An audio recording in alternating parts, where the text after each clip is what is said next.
Kelly, welcome again. It's great to have you again with us. This is again Welcome. Good to see you. Thank you. Nice to see you again. wonderful. Well, looking forward to hearing another question you may have or anything that you would like to discuss today. Great. Yeah. So my question is about relationships and really the discernment process I've found in my own life.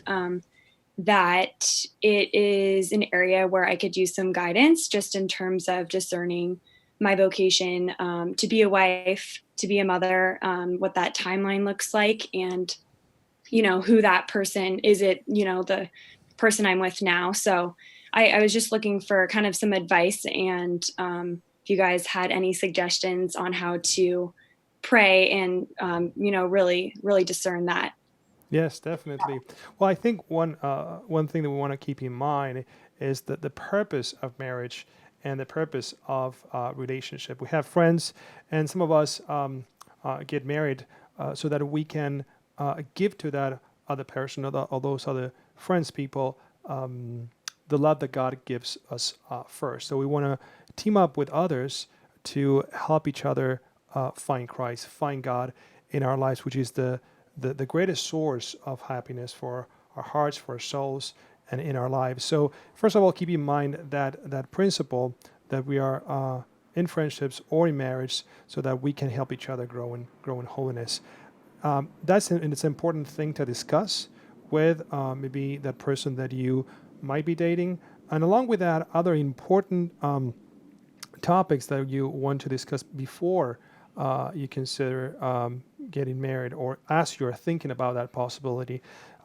Certain topics, certain things that you want to live your life by. For instance, discussing things like having Christ at the center of your marriage, how the other a person, how the say maybe your your boyfriend is open to life and to having a family. What are the ways that you want to raise future kids, right? Things like that are going to be very important during your married life that you want to discuss before getting married than after, right? Yeah, So the kids, definitely. grow up seeing the unity of the parents, right? And I'll let Father Patrick add some things here that he may want Yeah, to share with you. before adding anything, the question is very important, but also it's very personal, and it may depend on different answers for different people. So I was going to ask you, as of now, what do you think are the reasons, or if you want putting like, what do you feel is showing you that this is the person you should marry, and what do you feel is that this is the person you should not marry right now? What do you perceive? I definitely think, and in line with what Father Martin was saying, in terms of being aligned on your future, vision or your Mm-hmm. goals, whether that's how many kids you want to have, which Mm-hmm. also is definitely God has a big part in that. So having a loose plan, but also just that same end goal. And I think that has been helping me kind of feel more at peace. Like, what do I really feel like that my desire is for the future?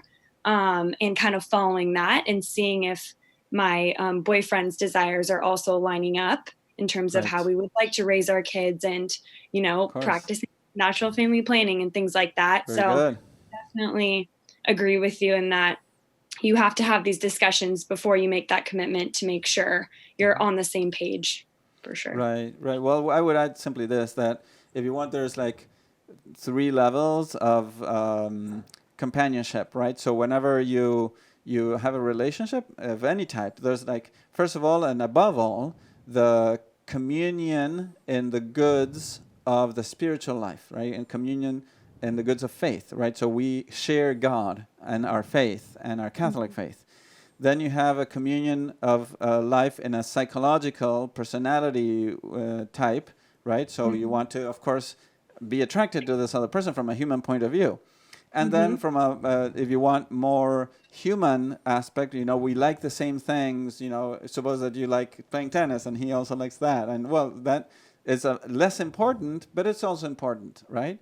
And all those things together will give you a perception, a feeling that this is the person that I may want to be with for the rest of my life, and remember that many of those things will not always be there, especially the more emotional things, like I'm completely in love, I have a crush on this person. Well, that may go away, and I would say will go away. And then you're left with, okay, we're here, we're in a project together, a lifelong project of helping each other get to heaven and bringing children to this world to help them get to heaven. So those things, some ideas, and of course, this cannot be a complete answer to each case, but at least that can help you a little bit. No, that was very helpful. Yes.